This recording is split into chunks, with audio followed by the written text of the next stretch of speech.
All right, my name is Nathan. I'm the sales manager with Webfoot Painting, and today we're going to talk about the 10 steps for painting the exterior of your home.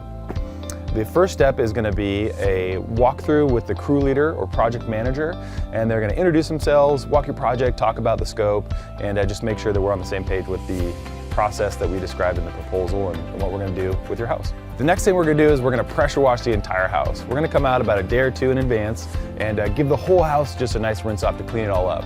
And then before we start any sanding and scraping, we're going to mask off all the windows. That ensures that that debris doesn't clog up your screens and everything. And then after we've done all the masking, then we're going to remove all the failing paint on your house. So any areas that have peeling paint, we want to get rid of that before we paint everything because it ensures that it lasts as long as it possibly can.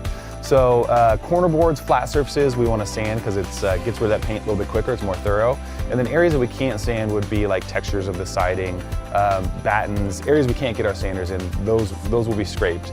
Again, we're going to remove all of that failing paint. The next step, we're going to prime all the bare surfaces. So we're going to, any surfaces that have bare wood, bare siding, bare material will get primed.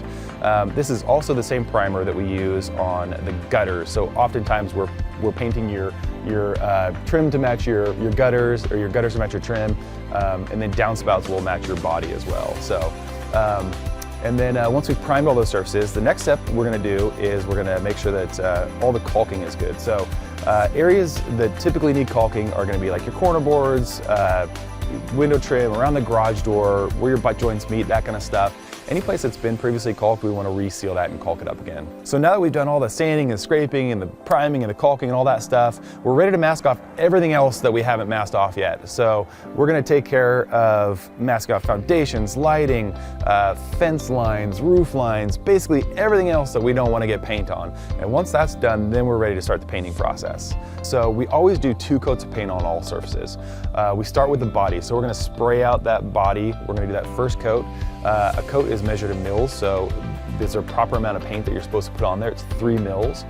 So we're spraying that first coat out nice and thick. There's 2 ways that we're going to apply that paint. For lap siding like this, it just gets sprayed on. It just absorbs that paint really nicely.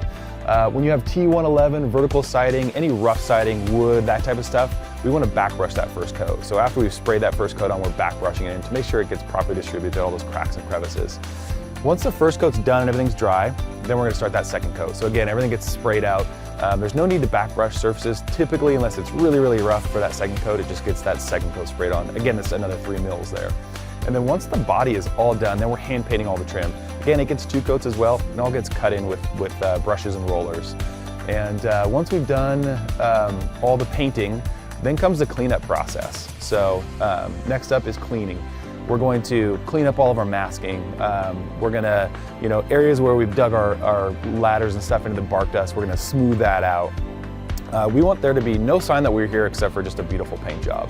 So the last step is the final inspection. So the crew leader of your project is gonna do a detailed walk with you around your house just to make sure everything is perfect and that you're 100% satisfied. And that's it. So if you're interested in transforming your exterior today, or you want a little bit more information on Webfoot Painting, give us a call. We'll send one of our professional estimators out to meet with you and talk specifics about your project.